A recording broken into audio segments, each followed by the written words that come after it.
আসসালামু আলাইকুম, ভালো আছেন বিবিজান? ভালো। সালামের উত্তর দেয়া সুন্নত বিবিজান, উত্তরটা দেন। ওয়ালাইকুম আসসালাম। 3 দিনের কথা বলে কতদিন থেকে আস? আমি তো ভাবছিলাম তোমার সঙ্গে খুব ঝগড়া করবো আসার পর, কিন্তু আমাকে দেখে তো আমি ঝগড়ার কথা ভুলেই গেছি। সব আল্লাহর ইচ্ছা। কি হয়েছে তোমার? নিশ্চয়ই কোনো কারণ আছে। কারণটা বলো। মুসলমান হিসেবে 5 ওয়াক্ত নামাজ আদায় করা ফরজ। জানি তো।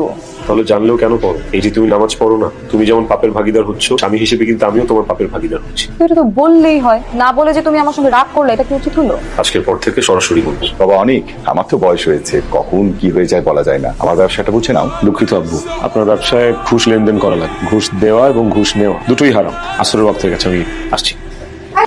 আস্তাগফিরুল্লাহ। কোথায় যাওয়া হচ্ছে? তোমাকে তো বললাম যে চৈতি পার্টি থ্রো করেছে।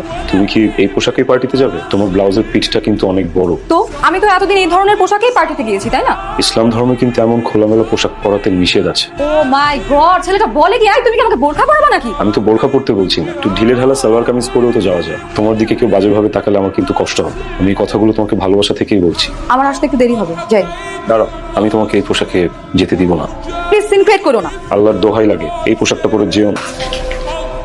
পার্টিতে আসছিস সালোয়ার কামিজ পরে? বাদ দে, তুই না বললি এটা লেডিস পার্টি, এখানে তো সবাই আছে। না আমার জামাই কি দোষ করছে? তোর এই মুরব্বি জামাইটাকে অ্যাভয়েড করার জন্যই তো বলতে হইছে। তোর জামাই এগুলো দিতে পারবে না। আরে খা, হাতে নিয়ে বসে আছিস কেন? কেমন গাইস? আসো। সামিরা, এই, সমস্যাটা কি তোমার? এই রাত বেড়ে ডাকতেছো কেন তুমি আমাকে?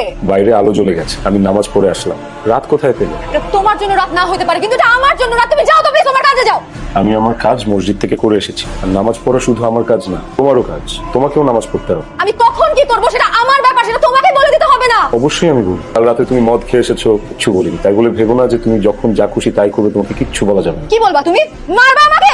প্রয়োজন হলে স্ত্রীকে সঠিক পথে আনতে যদি মারা লাগে, সেটাও করবে। তুমি আমার বাড়িতে থেকে আমার গায়ে হাত তুলবা? মারো, মারো আমাকে। শিক্ষিত আনকালচার খ্যাত। আব্বু, আব্বু প্লিজ তুমি অনেককে থামাও। ধর্ম নিয়ে বাড়াবাড়ি করতেছে, সবকিছুর মধ্যে ধর্মকে টানতেছে। আমার সব স্বাধীনতা কেড়ে নিছে আব্বু, আমার লাইফটা একদম জাহান্নাম বানাই দিছে। অনেকের মধ্যে তো আমি খারাপ কোনো কিছুই দেখছি না। ও যা করছে বলছে সেটা তো তোর ভালোর জন্যই বলছে মা। একটু আগেও আমার গায়ে হাত তুলছে। তোর কারণেই ও গায়ে হাত তুলতে বাধ্য হয়েছে। একটা কথা ভুলে যাস না, অনেক কিন্তু শুধুমাত্র তোকে ভালোবেসে ওর বাবা মা ছেড়ে ধর্মান্তরিত হয়েছে। আমরা কিন্তু ওকে জোর করে মুসলমান করেছি। এখন তোকে ইসলামের প্রকৃত রাস্তায় আনার জন্য ও দিনরাত পরিশ্রম করছে। আমি বলি কি, তুই ওর কথা শোন।